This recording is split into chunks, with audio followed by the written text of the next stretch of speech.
Hello students, जब HCF और LCM निकालने के बारे में सवाल आता है तो यूजुअली बच्चे कर लेते हैं होल नंबर से जुड़े हुए जो क्वेश्चंस होते हैं। तो एचसीएफ और एलसीएम किसी फ्रैक्शंस के कैसे सॉल्व करेंगे वो हम आपके साथ यहाँ डिस्कस करते हैं, जिससे कि आप एंट्रेंस एग्जाम में आपकी हेल्प हो सकेगी। जैसे कोई भी फ्रैक्शन होगा, a अपॉन बी मान लेते हैं एक फ्रैक्शन है और c अपॉन डी मान लेते हैं दूसरा फ्रैक्शन है। अगर इस फ्रैक्शन का एलसीएम पूछा जाए तो एलसीएम पूछेंगे अगर a अपॉन बी और c अपॉन डी का, तो इसका एक फॉर्मूला होता है कि आप एलसीएम निकालेंगे, जो न्यूमरेटर्स हैं, जो ऊपर के जो नंबर्स हैं उनका एलसीएम निकाल लेंगे और एचसीएफ से डिवाइड कर देंगे डिनोमिनेटर के, यानी b कॉमा डी। तो जो LCM of A and C और HCF of B and D करके जब आप इसको सॉल्व करेंगे तो ये जो फ्रैक्शन ऑब्टेन होगा वो फ्रैक्शन इन दोनों फ्रैक्शंस का एलसीएम कहलाएगा।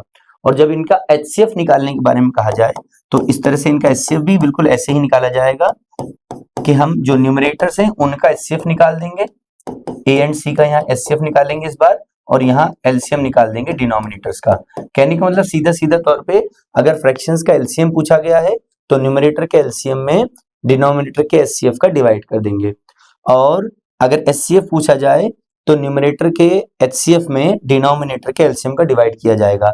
इससे जो फ्रैक्शंस ऑब्टेन होंगे ये फ्रैक्शन एचसीएफ कहलाएगा इन दोनों फ्रैक्शंस का, ये फ्रैक्शन एलसीएम कहलाएगा दोनों फ्रैक्शंस का। अब जैसे एग्जांपल के तौर पे ये फ्रैक्शन हम ले लेते हैं और इसका हम एचसीएफ निकालेंगे।